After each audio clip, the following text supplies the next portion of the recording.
Bismillahirrahmanirrahim. Assalamualaikum warahmatullahi wabarakatuh.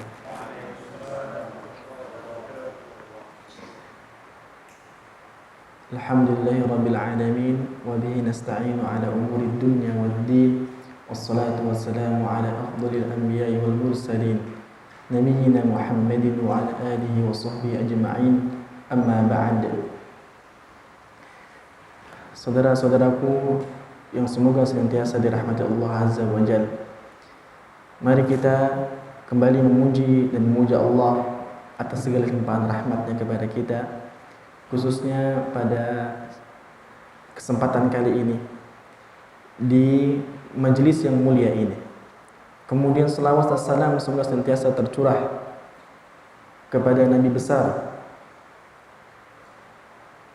kekasih Allah Azza wa Jalla, Muhammadin sallallahu alaihi wasallam, kepada keluarganya, kepada para sahabatnya, dan kepada setiap yang menghidupkan sunnahnya hingga akhir zaman. Amin ya rabbal alamin. Saudara-saudariku rahimakumullah, seandainya kita mau menelusuri isi Al-Quran, maka kita akan mendapati banyak sekali pujian-pujian yang indah untuk Allah.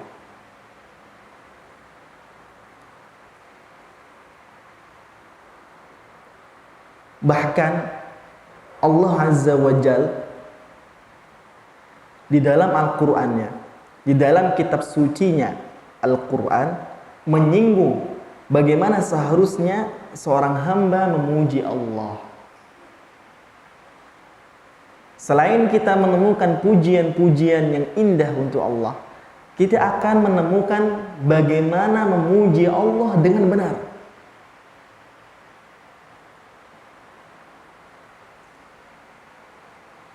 Dan Masya Allah ya, itu terdapat pada surat pembuka Al-Quran. Dan sebagaimana yang kita tahu, surah pembuka Al-Quran adalah surah yang akan pertama kali kita baca sebelum surah-surah lainnya. Dan surah ini surah yang kita ulang dalam setiap rakaatnya, dalam setiap rakaat salat kita. Cuma mungkin dalam banyak kesempatan, dalam banyak pengulangan terhadap surah ini, kita tidak menyadarinya. Saudara-saudaraku rahimakumullah, dalam ayat yang berbunyi Alhamdulillahi Rabbil Alamin, Alhamdulillah, apa artinya? Segala puji bagi Allah. Segala puji bagi Allah.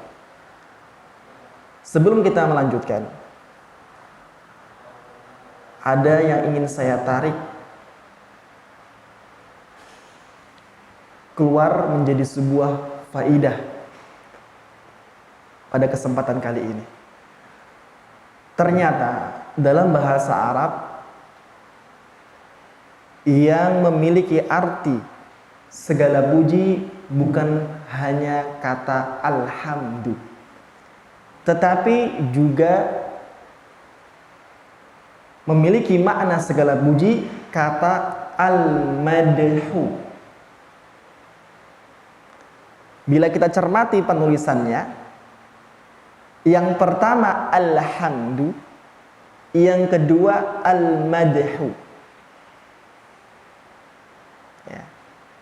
Yang pertama alhamdu dengan hak awalnya, ya, dengan hak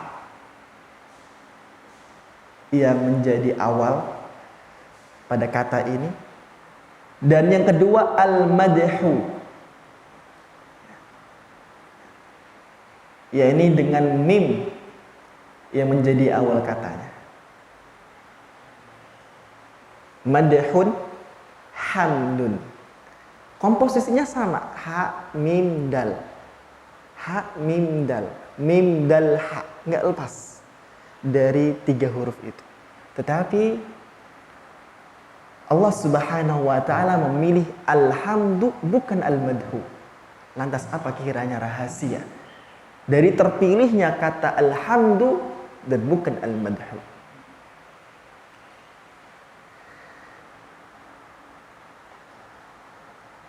Alhamdulillah, segala puji bagi Allah. Al-madhu lillah, segala puji bagi Allah. Ayo, ada yang mau coba menjawab? Baik. Coba kita berusaha untuk mengupas rahasia atau menyingkap rahasia terpilihnya alhamdu bukan al-madhu pada ayat ini. Sebagaimana yang dikatakan dan dijelaskan oleh para ulama, bahwa kalimat alhamdu, ayol ikhwah, saudara-saudaraku rahimakumullah, kalimat alhamdu artinya bukan sekedar memuji. Alhamdu itu artinya, maknanya memuji yang disertai pengagungan dan cinta.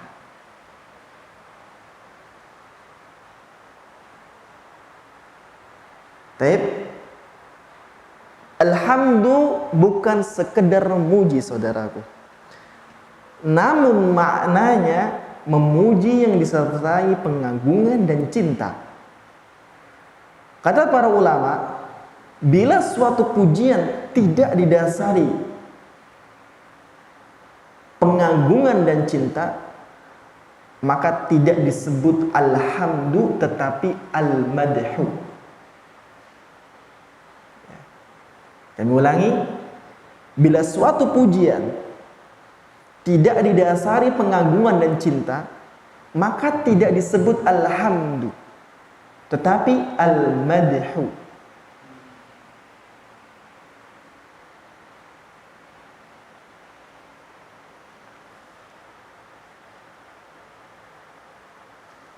Baik.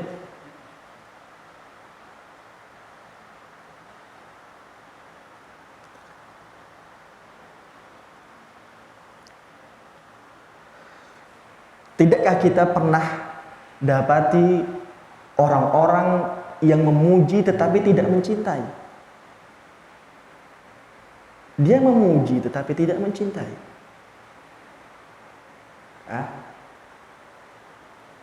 Di mana umumnya dia memuji hanya untuk mendapatkan apa yang diinginkan.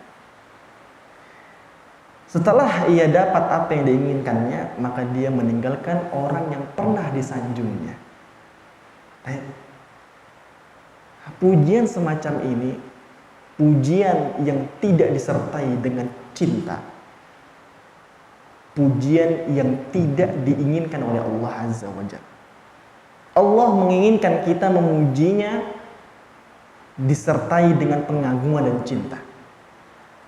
Itu sebabnya Allah Azza wa Jalla menggunakan kalimat alhamdulillah bukan al-madhu lillah. Baik. Dalam urusan memuji, Allah Subhanahu wa ta'ala menggunakan peran cinta. Lantaran Allah tidak menginginkan seorang itu hanya berkomat kamit atau memuji hanya untuk mencari keuntungan, tetapi melainkan Allah menginginkan hambanya memujinya dengan pengagungan dan cinta.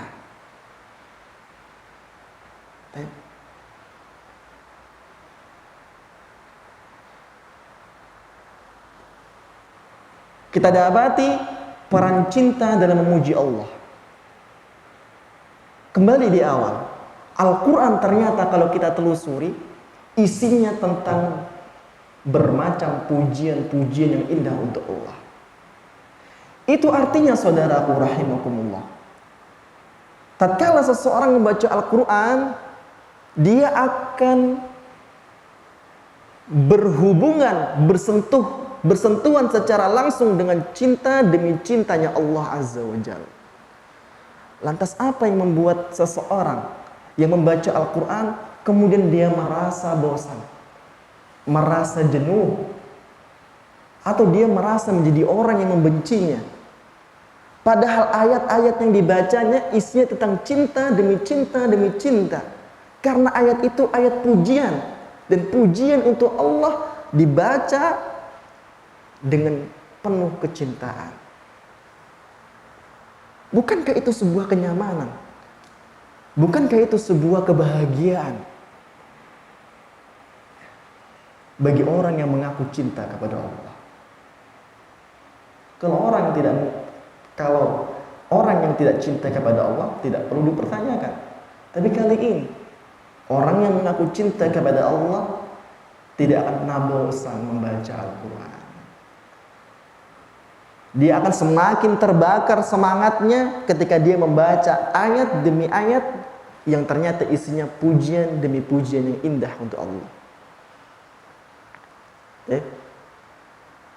Dalam masalah muji Allah Subhanahu wa ta'ala memperturutkan peran cinta, saudara. Masya Allah.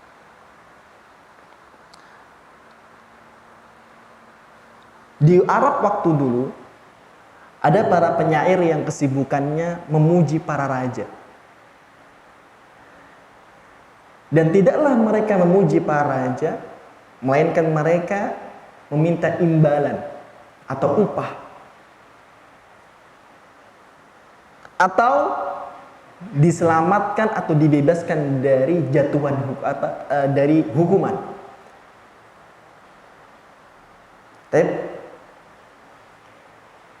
Dan pujian semacam ini pujian yang umumnya terjadi antar makhluk, antar karyawan dengan bosnya, bawahan dengan atasannya, pembantu atau budak dengan majikannya.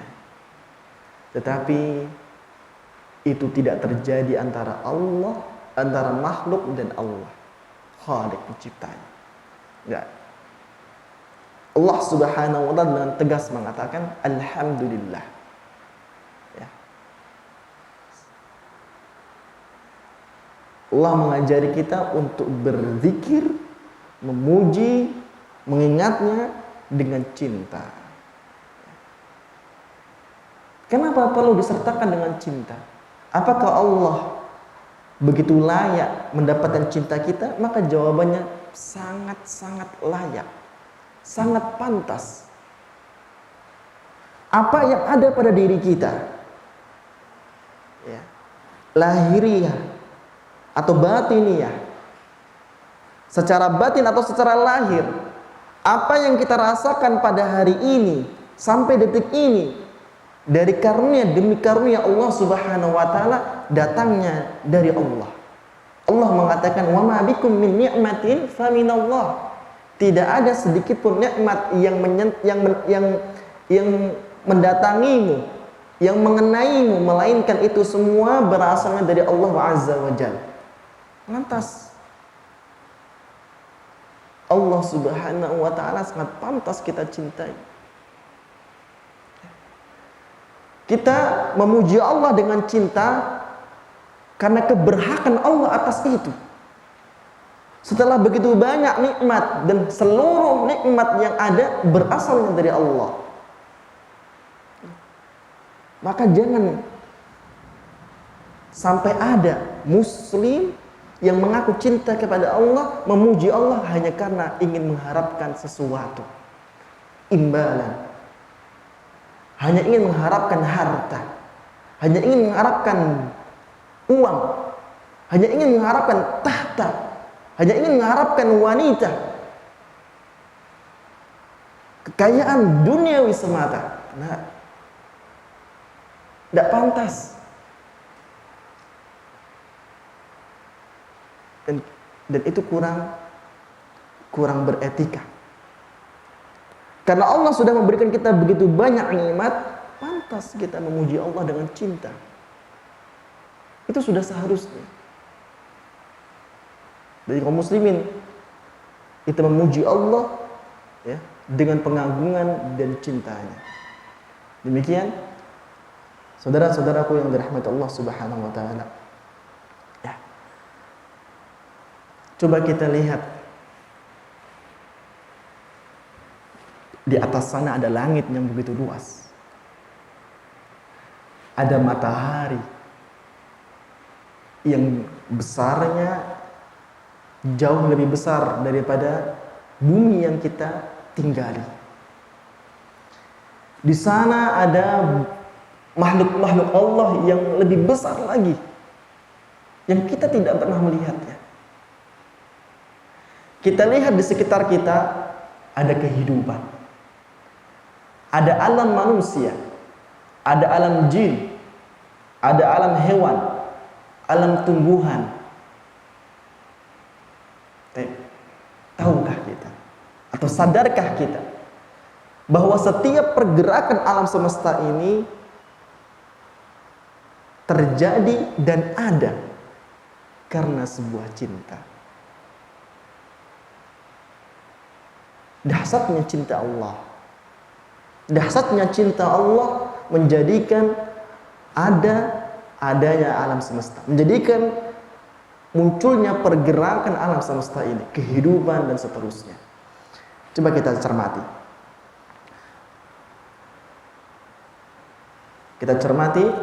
Kita renungi poin ini.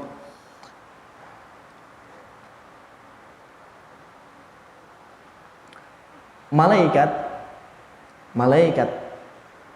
adalah makhluk Allah Subhanahu wa taala yang sifatnya sangat tunduk kepada Allah. La yasbikunahu bil qawli wa hum bi amrihi ya'malun. Malaikat tidak pernah mendahului perkataan Allah. Itu artinya gerakan mereka, aktivitas mereka ya, tidak akan pernah mendahului perintah Allah. Mereka bergerak karena ada perintah. Mereka beraktivitas karena ada perintah. Wahum bi amri ya'malun, ketika datang perintah mereka segera melaksanakannya dan nggak pernah la ya'suna ma amarahumullah. Mereka tidak pernah sekali-kali mendurhakai perintah Allah. Wahum bi amrihi ya'malun. Sebaliknya, dengan perintah-perintah Allah mereka mengerjakan. Malaikat ini ikhwah sekalian, saudara-saudaraku rahimakumullah, malaikat ini adalah makhluk yang ditugasi oleh Allah untuk mengurus alam atas dan alam bawah. Alam atas itu adalah langit dan segala isinya. Alam bawah ini adalah alam bumi dan segala isinya. Allah utus para malaikat untuk mengurusinya. Allah utus para malaikat ya, untuk mengurusi dua alam ini. Alam atas kehidupan langit, alam bawah kehidupan bumi. Dan mereka mengurusi dan mengatur semua urusan yang ada di kedua alam ini dengan mandat dari Allah Azza wa Jalla. Sebagaimana firman-Nya dalam surah Az-Zariyat ayat keempat. Allah berfirman, "Fal muqassimati amra." Dan demi malaikat yang membagi-bagi urusan. Surah Az-Zariyat ayat keempat, Allah Subhanahu wa taala berfirman, "Fal muqassimati amra." Dan demi malaikat yang membagi-bagi urusan. Juga firman-Nya Allah Azza wa Jalla dalam surah Al-Mursalat ayat 1 sampai dengan ayat yang kelima. Demi malaikat wal mursalati urfa, demi malaikat-malaikat yang diutus membawa kebaikan. Demi malaikat yang terbang dengan kencang. Demi malaikat yang menyebarkan rahmat seluas-luasnya. Demi malaikat yang membedakan antara yang baik dan yang buruk sejelas-jelasnya. Demi malaikat fal mulkiyati dzikra, demi malaikat yang menyampaikan wahyu. Jadi Allah Subhanahu wa taala punya makhluk yang Allah wakilkan, Allah bebankan sebuah tugas-tugas dan perintah-perintah dari Allah Subhanahu wa taala untuk urusan dua alam ini. Juga firman Allah Subhanahu wa taala dalam surah An-Nazi'at, "Wan nazi'ati gharqa." Demi malaikat yang mencabut nyawa dengan keras. "Wan nasyitati nashta." Demi malaikat yang mencabut nyawa dengan lemah lembut. Demi malaikat yang turun dari langit dengan cepat. Demi malaikat yang mendahului dengan kencang. Dan demi malaikat yang mengatur urusan dunia. Allah punya makhluk yang Allah ciptakan untuk diperintah oleh Allah. Hidupnya hanya untuk menjalankan perintah Allah. Ini adalah mereka malaikat.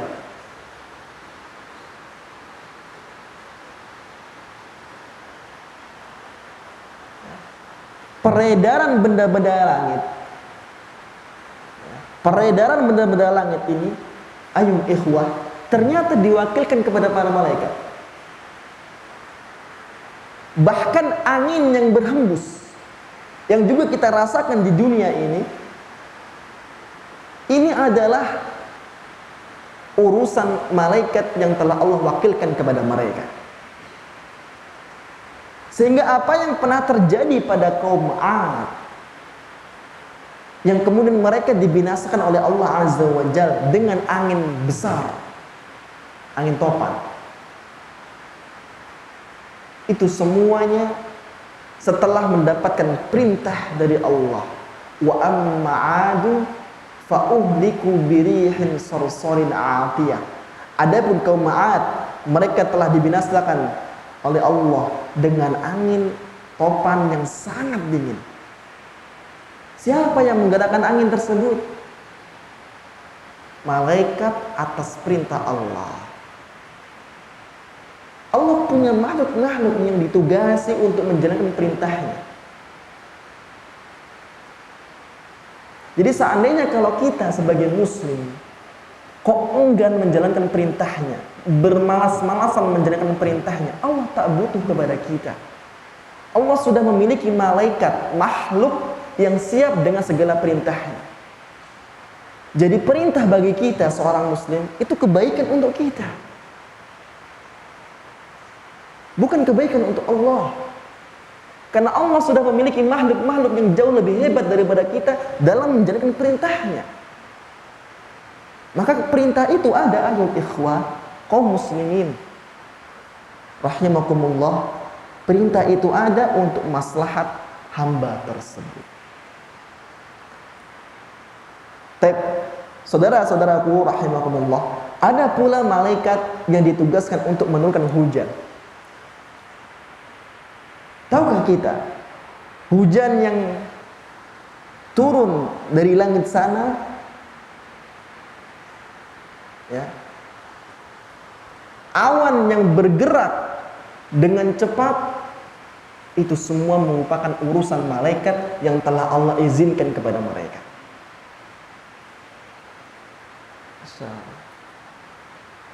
Mereka diberi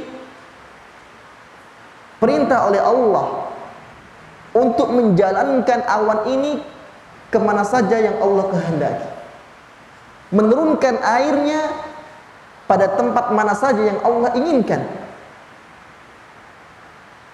Ada baiknya kita menyimak apa yang pernah disebutkan dalam kitab As-Sahih oleh Al-Imam Muslim, bahwa Nabi SAW bersabda, suatu ketika ada seorang laki-laki yang berdiri di hamparan padang pasir. Tiba-tiba ia mendengar suara dari balik awan di atasnya. Hujani kebun si fulan. Dengan segera awan itu bergerak menuju kebun si fulan, dan menurunkan hujan pada bagian yang kering. Tidak lama kemudian parit-parit sekitar kebun tersebut telah terisi penuh dengan air. Maka laki-laki ini mengikuti aliran air sampai ia mendapati pemilik kebun tersebut sibuk memindahkan air dengan alatnya. Lalu ia bertanya kepada pemilik kebun, "Ya Abdullah, wahai hamba Allah, masmu, siapa nama anda?" Ia mengatakan, "Fulan." Dengan nama yang ia dengar dari balik awan tadi. Masya Allah. Kemudian pemilik kebun balik tanya, "Wahai hamba Allah, ya Abdullah, apa gerangan yang membuatmu menanyakan namaku?" Lelaki itu menjawab, "Sesungguhnya aku mendengar suara dari balik awan yang menghujani kebunmu ini dengan kata-kata, 'Hujanilah kebun si fulan,' dan itu nama anda. Mada tasna' fiha? Sebenarnya apa yang anda perbuat terhadap kebun ini?" Maka laki-laki ini menjawab, pemilik kebun ini menjawab, "Aku memperhatikan hasil panen kebunku, saudara. Lalu aku membaginya menjadi 3 bagian.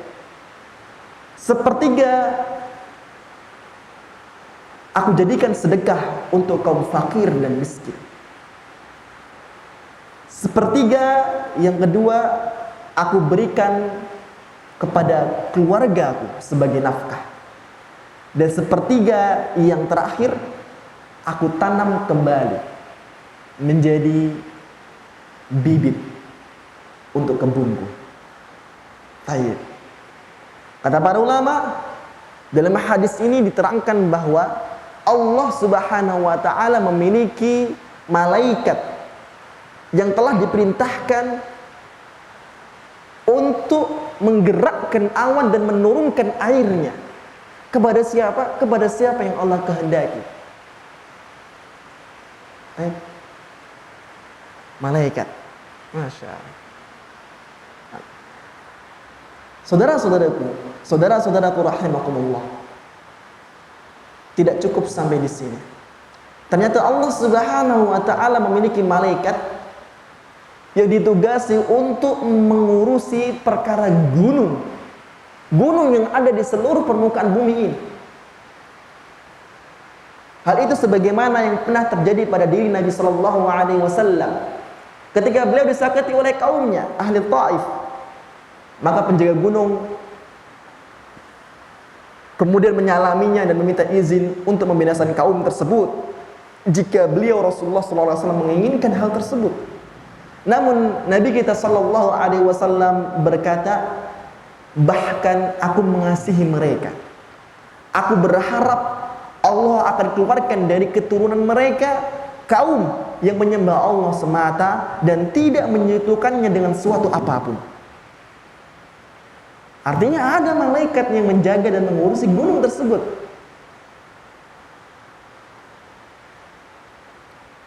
Ada pula malaikat yang dikirim ke rahim wanita yang sedang mengandung. Sebagaimana yang disebutkan dengan jelas dalam hadis Abi Abdurrahman Abdullah bin Mas'ud radhiyallahu anhu. Dalam hadis tersebut Rasulullah SAW menyampaikan, "Fayursalu ilaihil malak," setelah 120 bulan usia janin tersebut, Allah kirim kepada janin tersebut malaikat. Masya Allah. Dan kita tahu janin belum menjadi makhluk hidup yang sempurna,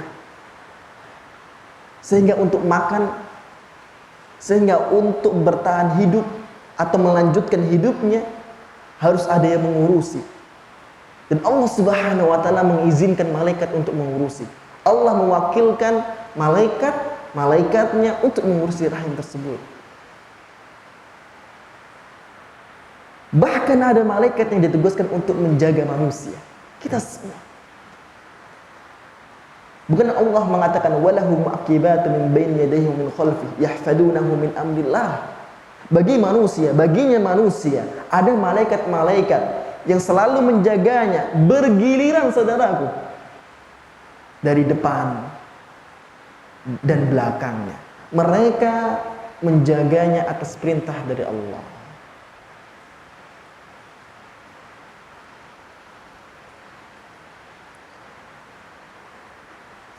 Juga ada malaikat yang berada di sisi kanan maupun kiri manusia, yang bertugas untuk mencatat dan mengawasi manusia itu. Allah Subhanahu wa taala berfirman dalam surah Qaf ayat 17. Ingatlah id yatalaqal mutalaqiyani an yamini wa 'an shimal. Ingatlah ketika dua malaikat mencatat perbuatan, yang satu duduk di sebelah kanan dan yang satu duduk sebelah kiri. Dan seterusnya ada malaikat maut. Qul yatawaffakum malakul mautil ladzi wukila bikum. Katakan ya Muhammad, mewafatkan kalian itu adalah malaikat maut yang Allah telah wakilkan urusan kematian kepadanya. Ada malaikat yang akan turun di alam kubur, yang akan menanyai penghuni kubur tersebut akan 3 pertanyaan. Ada penjaga surga, ada penjaga neraka. Taib. Intinya Allah Subhanahu wa taala punya makhluk yang Allah bebankan kepada mereka perintah-perintahnya. Mereka ada untuk menjalankan tugas dari Allah. Tugas yang mulia.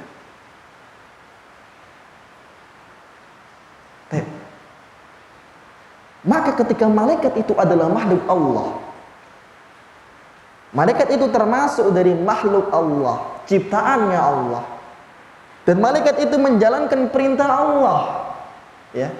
Malaikat tidak akan pernah mendurhakai Allah. Itu bedanya antara malaikat dan manusia. Malaikat dengan makhluk lainnya, mereka diciptakan memang untuk menjalankan perintah Allah, sehingga tatkala Allah memberikan sebuah perintah, mereka akan menjalankannya dengan penuh kepatuhan dan ketundukan kepada Allah. Saudaraku, apa yang mereka kerjakan itu adalah ibadah mereka kepada Allah. Apa yang mereka kerjakan dari perintah-perintah tersebut itu merupakan ibadah kepada Allah. Dan ibadah disebut ibadah karena di sana di dalamnya ada kamalul dzulli, kamalul mahabbati wal dzulli wal hudu'i. Karena di dalam ibadah itu ada kesempurnaan cinta yang disertai dengan ketundukan dan kepatuhan. Itu artinya tatkala malaikat mengurusi alam semesta ini, mereka mengerjakan perintah Allah Subhanahu wa taala untuk mengatur urusan alam atas dan alam bawah, ya. Itu semua berdasarkan cinta mereka kepada Allah. Jadi pergerakan yang ada di muka bumi ini dan kehidupan yang terjadi di langit sana terjadi dan ada karena cintanya Allah, cintanya malaikat kepada Allah Azza wa Jalla, yang dia tunduk menghambakan diri kepadanya karena cinta. Karena gak disebut ibadah, gak akan disebut ibadah kalau tidak ada kesempurnaan cinta. Dia akan membangkang, dia gak akan pernah tunduk. Tetapi ketika dia tunduk dengan sempurna, tandanya ada kesempurnaan cinta. Singkatnya, peredaran kehidupan di alam semesta ini ada dan terwujud karena cinta Allah. Masya Allah.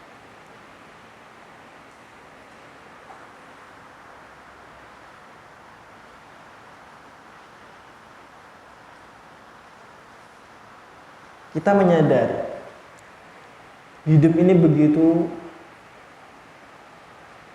lengkap adanya, teratur. Yang siang ya, tidak pernah menjadi malam, yang malam tidak pernah menjadi siang. Begitu teratur, begitu rapi adanya. Kita menyadari bahwa Allah Subhanahu wa taala menciptakan di atas kita langit tanpa tiang.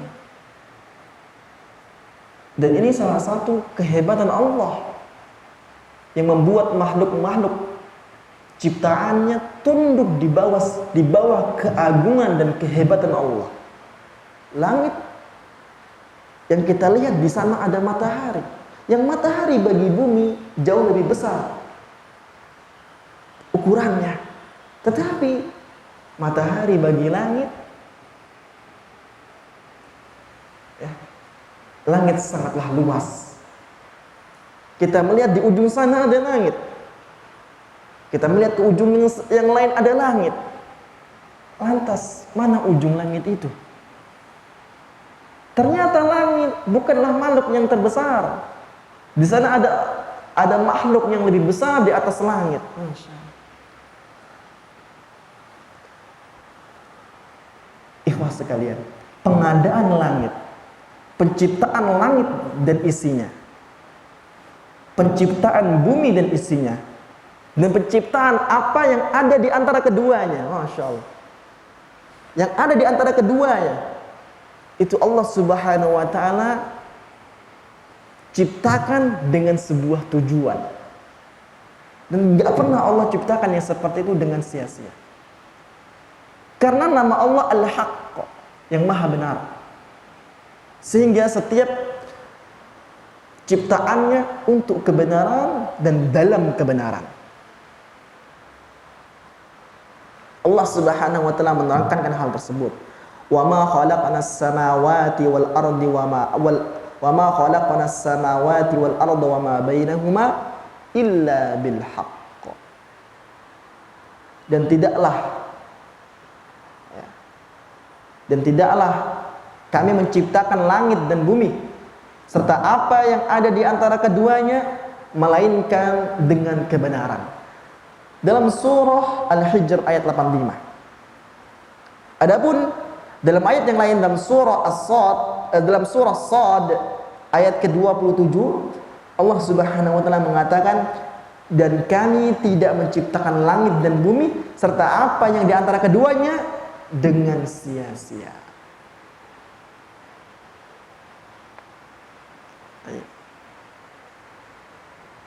Dengan sebuah tujuan, mustahil tanpa ada artinya. Jauh dari Allah perbuatan-perbuatan yang sia-sia.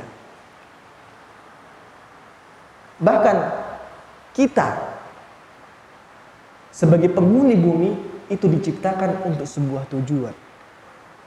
Maka Allah Subhanahu wa taala menyinggung dalam surah Al-Mu'minun ayat 115. Al-Mu'minun ayat 115. Maka apakah kamu mengira bahwa kami menciptakan kamu main-main tanpa ada maksud? Apakah kamu mengira demikian? Apa hasibtum annama khalaqnakum 'abatha? Apakah kamu mengira kami menciptakan kalian dengan main-main tanpa ada maksud? Kata para ulama, ya, tidak dibangkitkan dan tidak dibalas. Apakah Anda mengira seperti itu, wahai manusia? Maka jawabnya adalah Allah Subhanahu wa taala menciptakan langit beserta isinya, bumi beserta isinya, dan apa yang ada di antara keduanya dengan al-haqq, kebenaran. Dan apa itu kebenaran yang dimaksud? Adalah untuk menghamba kepada Allah Subhanahu wa taala. Wa ma khalaqtul jinna wal insa illa liya'budun. Dan tidaklah aku ciptakan jin dan manusia melainkan mereka untuk beribadah kepadaku semata. Dan ibadah itu apa tadi? Ibadah itu adalah kesempurnaan cinta yang diiringi dengan kesempurnaan ketundukan dan kepatuhan. Jadi adanya alam ini, alam dunia, adanya alam langit, dan adanya kehidupan di antara keduanya itu karena hakikat cinta Allah.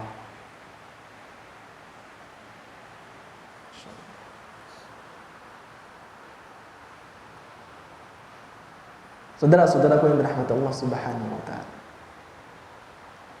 Sampai pun perkara menyakitkan dan tidak disukai oleh kita, musibah, bencana, kemiskinan, kelaparan, sampai pun dengan perkara-perkara yang tidak kita sukai terjadi atau terbuat dari cinta Allah. Tidakkah kita menyadarinya? Ketika kita ditimpa sebuah musibah, bencana, kecelakaan, sakit parah, itu semua berasal dari cinta Allah. Tidak pernah Allah menciptakan hal-hal yang menyakitkan itu, hal-hal yang menyakitkan, siksa, azab, hukuman berasal dari kebencian. Tidak pernah. Allah menciptakan itu semua berasal dari cintanya. Sehingga kata para ulama, setiap cobaan, setiap musibah tidak semuanya buruk.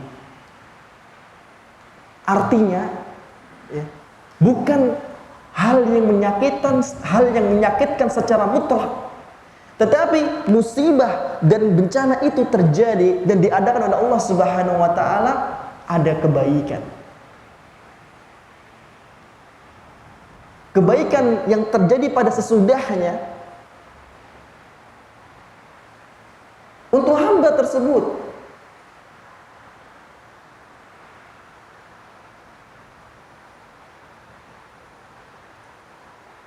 Itulah kenapa termasuk rukun yang keenam, antu'mina bil qadari khairihi wa syarrihi. Agar kita beriman kepada Allah dengan segala takdirnya, yang baik maupun yang buruk. Karena ternyata yang buruknya baik. Yang buruknya baik. Apa alasannya? Karena yang buruk diciptakan dari cinta Allah, bukan kebencian, bukan balas dendam, bukan. Kalau manusia mungkin dia menyakiti karena ada jengkel, balas dendam, marah. Allah Subhanahu wa taala bukan demikian, ikhwan. Tetapi dengan cinta. Sehingga bungkusnya pun tapi baik.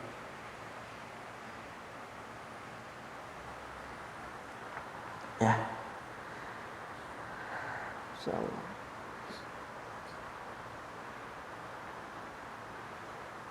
Tidakkah kita pernah menyadari bahwa bisa jadi sakit yang tak kunjung sembuh itu penyebab masuknya dia ke surga Allah. Kecelakaan yang dialami mengundang rahmat Allah Subhanahu wa taala. Mengundang ampunan Allah Azza wa Jalla. Mengundang pengangkatan derajat dari Allah Subhanahu wa taala. Tidak kita menyadari bahwa bencana alam itu bisa saja menjadi hidayah untuk kaum muslimin agar kembali kepada Allah. Layaknya yang kita rasakan pada hari ini. Maka apa yang terjadi dari hal-hal yang tidak disenangi oleh manusia, maka sesungguhnya kesudahannya adalah baik. Kenapa? Karena hal-hal yang buruk tersebut diciptakan dari cinta. Bukankah orang yang sayang dan orang yang mencintai, tatkala kekasihnya itu sakit,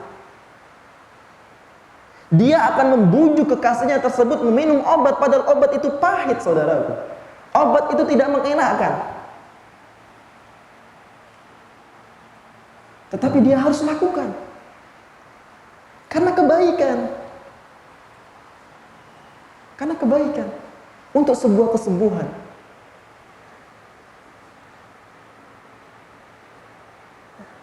Orang yang sayang dan orang yang mencintai, tatkala kekasihnya tatkala kekasihnya terkena penyakit kusta,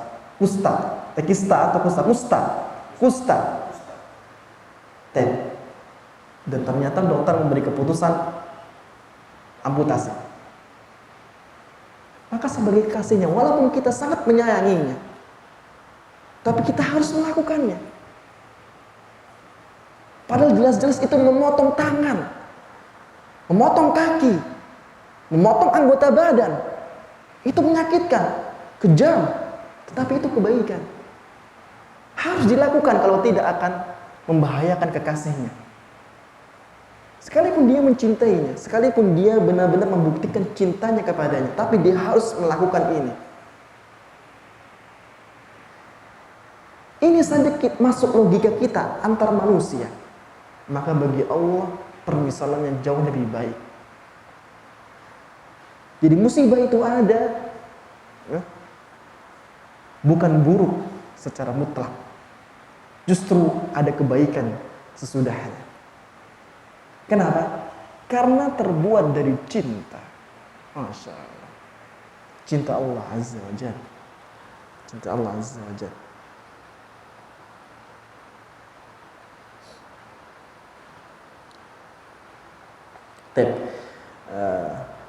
Saudara-saudariku yang dirahmati Allah Subhanahu wa taala, yang terakhir yang ingin saya sampaikan seputar tema ini, sebenarnya masih ada beberapa hal, cuma kemungkinan inilah yang saya akan ringkaskan pada kesempatan kali ini, yakni bahwa dalam ibadah itu ada sebuah kelezatan. Dalam sebuah ibadah itu ada kelezatan. Bahkan kelezatannya mengalahkan dari kelezatan dunia. Wisata kuliner, mencicipi berbagai jenis makanan, mencari makanan-makanan yang enak. Tentu bagi orang-orang yang seperti ini punya hobi kuliner, mereka ketika mendapati makan yang enak, mereka akan tergoda untuk makan lebih daripada sekali. Dia akan nambah terus seperti itu. Tetapi berapa banyak dia nambah, pada akhirnya dia akan sampai pada titik bosan. Wisata wahana atau rekreasi, tempat hiburan, tempat wisata, itu pun menjanjikan kenyamanan, membuat orang ingin kembali mendatanginya. Ada rasa tagih.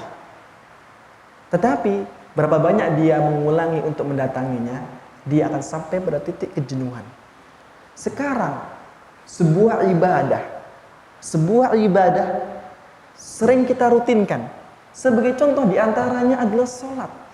Kita lebih dari berulang kali dalam satu hari bisa lebih dari 17 kali rakaat. Berulang kali kita mengerjakan sholat, dan tapi kita tidak pernah sampai pada titik bosan. Itu artinya ibadah itu mengandung sebuah kelezatan. Bahkan kelezatan yang mengalahkan apa yang pernah ditawarkan dari kenikmatan-kenikmatan dunia. Ketika kita sudah meyakini bahwa ibadah itu ada sebuah kelezatan, apakah kita tatkala beribadah sudah merasakan kelezatan? Tidak semua, bahkan kebanyakan kita tatkala beribadah tidak merasakan kelezatan.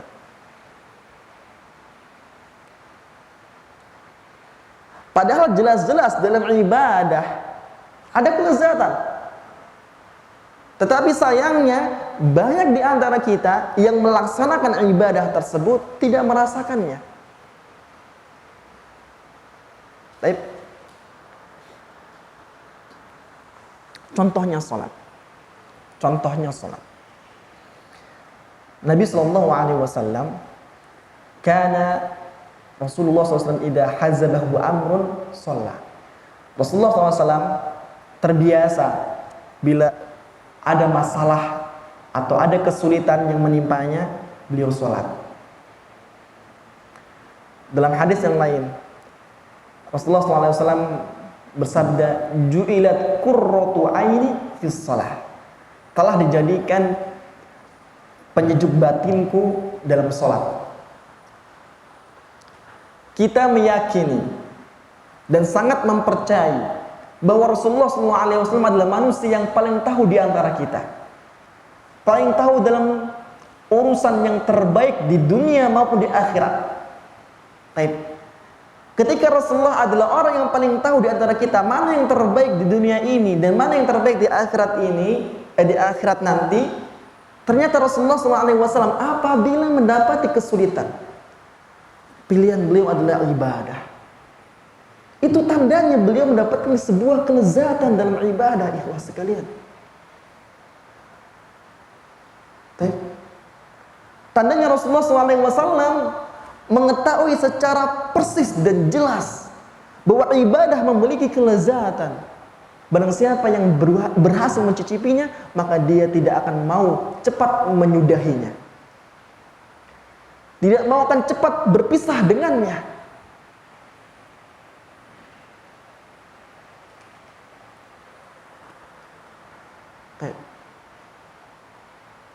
Dan kelezatan dalam beribadah adalah buah dari manisnya iman. Kelezatan dalam beribadah itu adalah buah dari manisnya iman. Hanya 3 golongan yang akan mendapatkan manisnya iman, ikhwah sekalian. Hanya ada 3 golongan yang akan mendapatkan manisnya iman. Dan syarat yang pertama atau golongan yang pertama untuk mendapatkan manisnya iman, kata Rasulullah SAW, ayyakunallah wa rasuluhu ahabbu ilaihi mimma siwahuma, agar Allah dan Rasulnya menjadi yang paling dicintai daripada selain keduanya. Cinta kepada Allah menjadi syarat yang pertama untuk mendapatkan manisnya iman. Yang manisnya iman akan membuahkan lezatnya ibadah. Dan lezatnya ibadah lebih lezat daripada kelezatan nikmat-nikmat yang ditawarkan oleh dunia.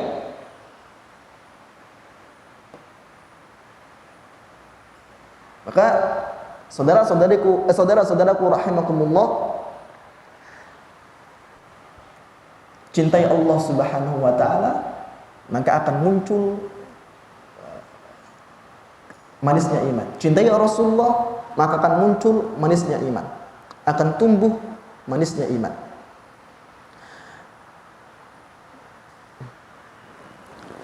Kita dapati dari buku-buku sirah, sejarah, bahwa kaum sahabat di zaman Rasulullah SAW, mereka dikenal sebagai orang yang mengorbankan jiwa dan harta mereka.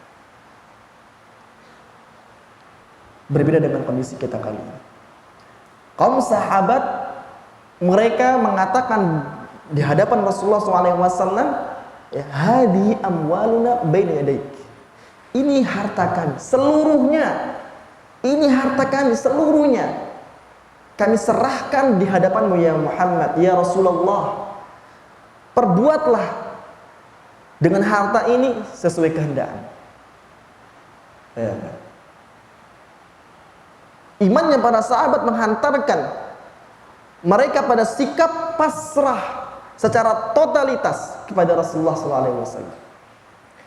Bahkan mereka mengatakan, ini jiwaku, ini badanku, ini tubuhku. Seandainya engkau perintahkan kami untuk mengarungi lautan, kami akan terjun dan mengarunginya. Kami akan membelamu dari segala sisi dan berperang bersamamu sampai kapanpun.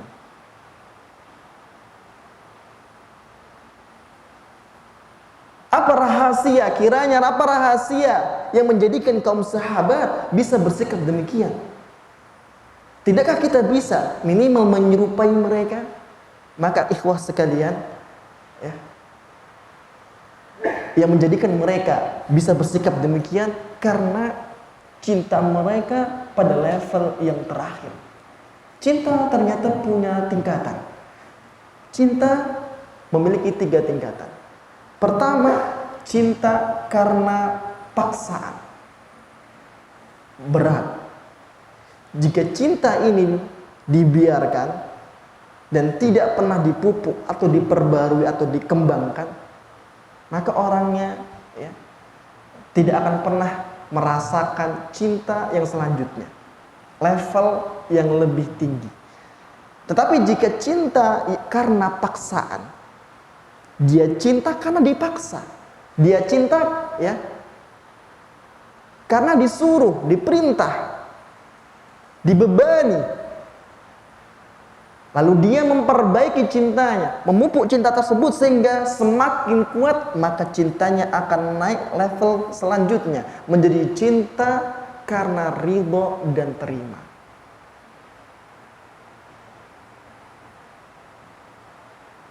Dia akan ridho dan terima karena cinta yang ada pada hatinya. Seandainya dia ingin bertahan dan memupuk cinta ini, kemudian cinta ini semakin menghujam sanubarinya dan kokoh, kuat, maka akan naik kepada level selanjutnya, cinta karena minta dan tunduk. Dia minta untuk dicintai,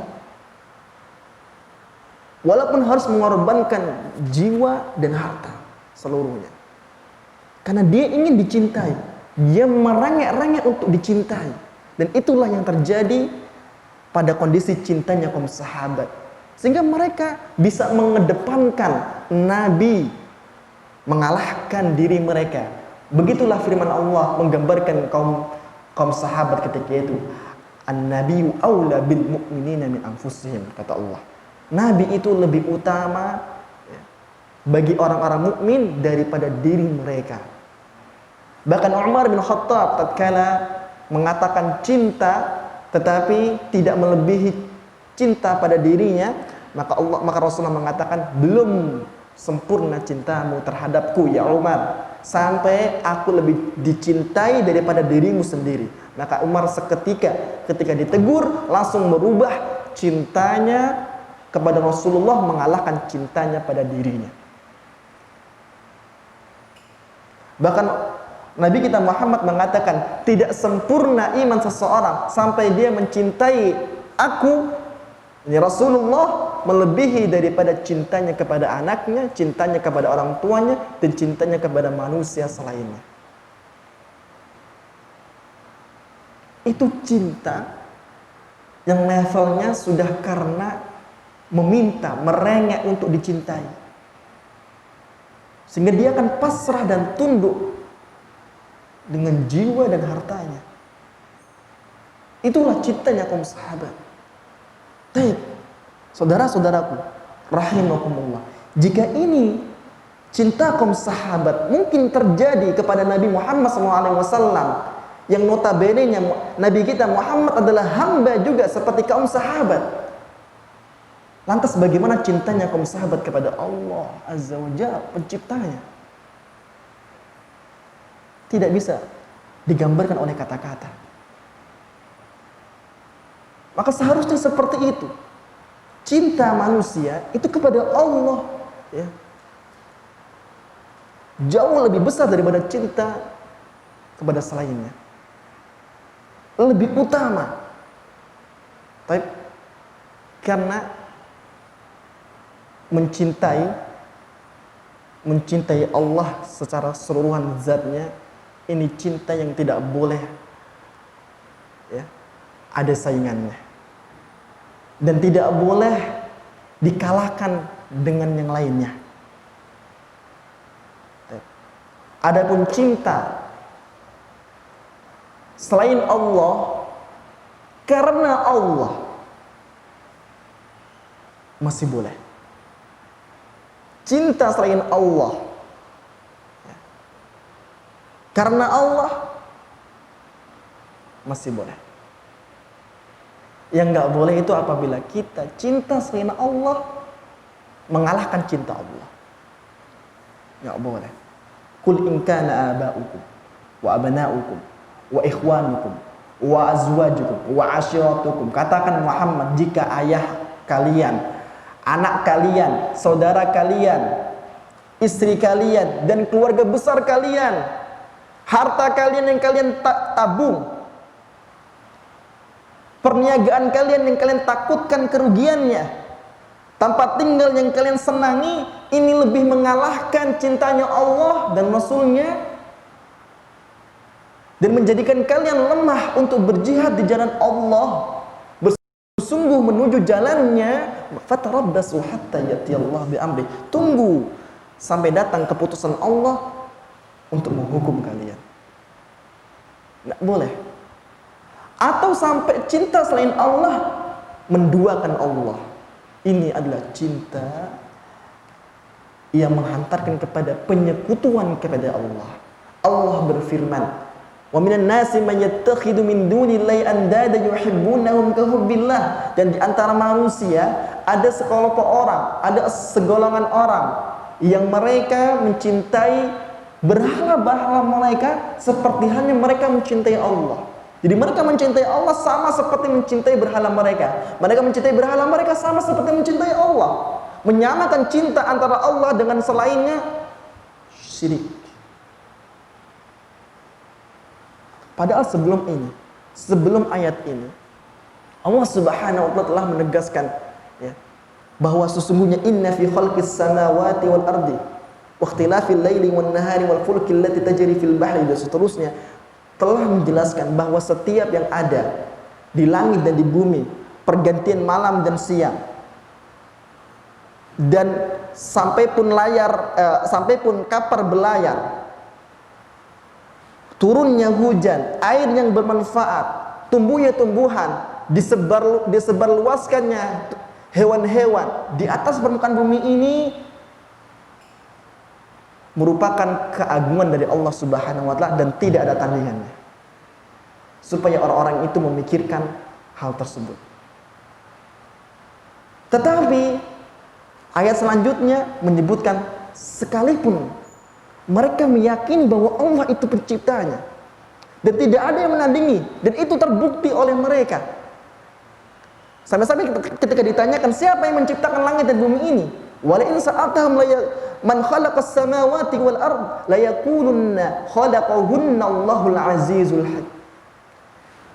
Kalau andainya engkau Muhammad menanyai mereka, siapa yang menciptakan langit dan bumi ini, mereka akan mengatakan, benar-benar mengatakan, yang menciptakannya adalah Allah, bukan yang lain. Mereka mengaku itu, tetapi mereka tidak bisa mengatur cinta mereka untuk tidak menyamakan cinta mereka terhadap Allah dengan selain Allah. Sehingga mereka jatuh ke dalam kesyirikan, bukan dalam mengingkari atau menyekutukan bahwa ada pencipta selain Allah, bukan. Tetapi mereka jatuh ke dalam kesyirikan karena mereka menduakan cinta Allah. Mereka mencintai selain Allah, apapun bentuknya. Dulu berhala, sekarang beragam bentuk. Tatkala dia dicintai sama seperti Allah, inilah kesyirikan yang terjadi, yang disebut dalam Al-Quran Al-Karim. Walladzina amanu, ayat selanjutnya, asyaddu hubban lillah. Adapun orang-orang yang beriman, yang iman menghujam dalam hatinya, sangat cinta kepada Allah. Mengalahkan cintanya kaum musyrikin terhadap berhala mereka. Sangat cinta kepada Allah.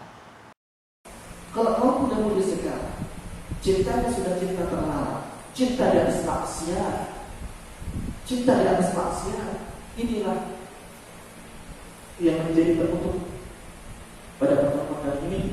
Firman Allah Subhanahu wa taala yang menerangkan bahaya cinta yang terlarang, cinta yang salah, cinta yang keliru, cinta di atas maksiat. Al-akhirah yang buka-bukanya aduun illa al-muttaqun. Pada hari itu, hari kiamat nanti, orang-orang yang mengaku saling mencintai di atas maksiat, yang mengaku saling mencintai di atas kesyirikan, mereka akan jadi musuh di antara mereka, kecuali satu cinta yang terjadi di antara orang yang bertakwa dibangun di atas cinta kepada Allah. Maka ada baiknya ini seharusnya kita akhiri cinta-cinta yang pertama. Kita arahkan generasi kita kepada cinta yang pertama. Urusan cinta ini bukan main-main. Urusan cinta ini bukan main-main. Karena urusannya antara keimanan dan kesyirikan. Wabillahi taufiq wal hidayah. Wassalamualaikum warahmatullahi wabarakatuh. Wa akhiru da'wana alhamdulillahi rabbil alamin. Maghfir billah hada bi ba'd subhanaka wa bihamdika asyhadu an la ilaha illa anta astaghfiruka wa atubu ilaik. Assalamualaikum warahmatullahi wabarakatuh.